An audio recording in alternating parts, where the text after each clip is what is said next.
Here is what you need to do if you are having the problem of blank pages, most especially if any of your page you have content in it, but each time you click on it you are still having blank pages. For instance, on this blog page there is a block content.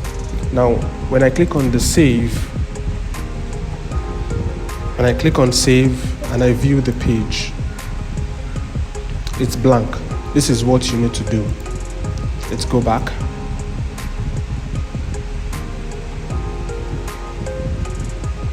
Let's go back. Now you come right to the settings. From the settings you are going to see a list, and that list you click on reading.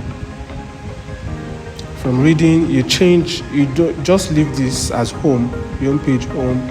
Then the post page you change it to select or none. If you're having none at your end, then save changes.